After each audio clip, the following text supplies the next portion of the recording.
बारामती विधानसभा पोटनिवडणुकीत उपमुख्यमंत्री सुनेत्रा पवार आघाडीवर। बारामतीत सुनेत्रा पवारांना 1,32,916 मतं।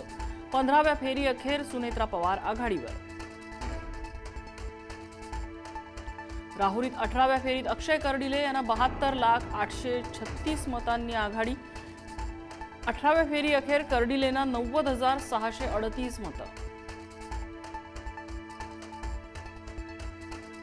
कलांनुसार 3 राज्यांमध्ये मोठा उलटफेर होण्याची शक्यता।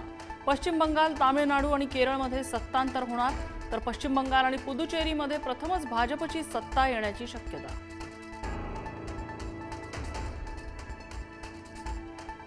पश्चिम बंगालमध्ये खेला होबे, ममता दीदींचं स्वप्न भंगणार। भाजपला ऐतिहासिक बहुमत, इतिहासात पहिल्यांदाच पश्चिम बंगालमध्ये भाजपची सत्ता येणार।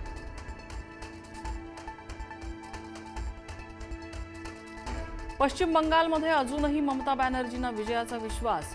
अखेरच्या फेरीनंतरच विजय तृणमूलचा असेल, शेवटच्या क्षणी निकाल बदलणार, ममता बॅनर्जींचा दावा। पश्चिम बंगालच्या बांकुरात मोठा राडा, तृणमूल आणि भाजप कार्यकर्ते आमने सामने। मतमोजणी दरम्यान दोन्ही पक्षाचे कार्यकर्ते भिडले। अभिनयाचं क्षेत्र सोडून राजकारणाची वाट धरलेल्या थलपती विजयची ऐतिहासिक कामगिरी। द्रमुक आणि अण्णा द्रमुकला मागे सोडत गाठलं शतक। तामिळनाडूत सत्ता बदलाची वाटचाल। तामिळनाडूत अभिनेता थलपती विजयच्या घरी जल्लोष। अभिनेता विजयच्या कुटुंबाकडून घरात मोठा जल्लोष। मोठ्या आघाडीनंतर विजयच्या कुटुंबियांचा आनंद गगनात।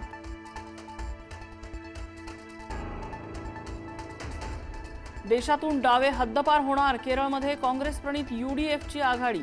LDF साठी केरळमध्ये सत्ता राखणं कठीण, प्रथमच एकाही राज्यात डाव्यांची सत्ता नसणार।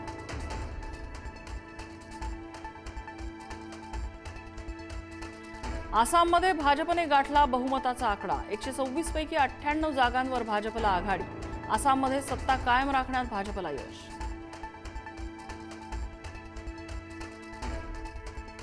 ठाण्यातल्या वागळे इस्टेटमधल्या हनुमाननगर परिसरात बिबट्याचा वावर।